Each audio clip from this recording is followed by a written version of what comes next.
संसद के शीतकालीन सत्र के दौरान संसद परिसर में जो हो रहा था, और ख़ास तौर से कहें तो कांग्रेस पार्टी, और उसमें भी राहुल गांधी और प्रियंका गांधी वाड्रा जो कर रहे थे, अगर उसको आपको समझना है तो आपको केरल जाना पड़ेगा। केरल में भी वायनाड जाना पड़ेगा। ये बताने के लिए कोई बीजेपी का नेता, आरएसएस का नेता या कोई उनका समर्थक नहीं है।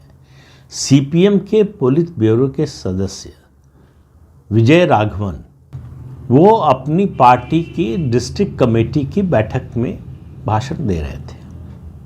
उसमें उन्होंने आरोप लगाया कि पहले राहुल गांधी फिर प्रियंका गांधी वाड्रा वायनाड से कैसे जीते। उन्होंने कहा कि कम्युनल मुस्लिम अलायंस की वजह से ये जीते, और कहा कि जमाते इस्लामी का इसमें बड़ा रोल है।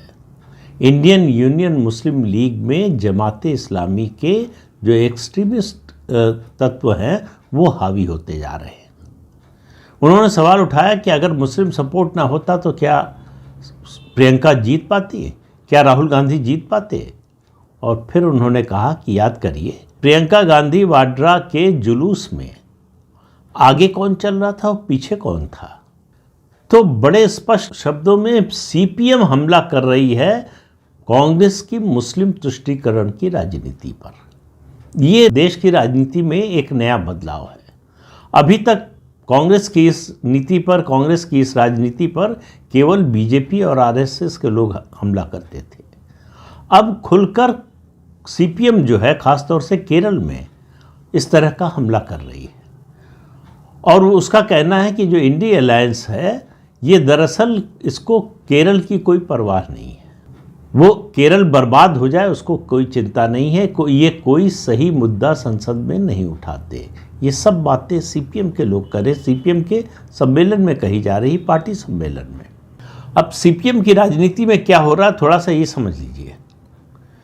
2024 के लोकसभा चुनाव में सीपीएम ने कोशिश की मुस्लिम वोट को अपनी ओर खींचने की। उन्होंने गाजा पट्टी का मामला उठाया, उन्होंने सीए का मामला उठाया, और उन्हें लगा कि इससे मुसलमान उनके साथ आएंगे।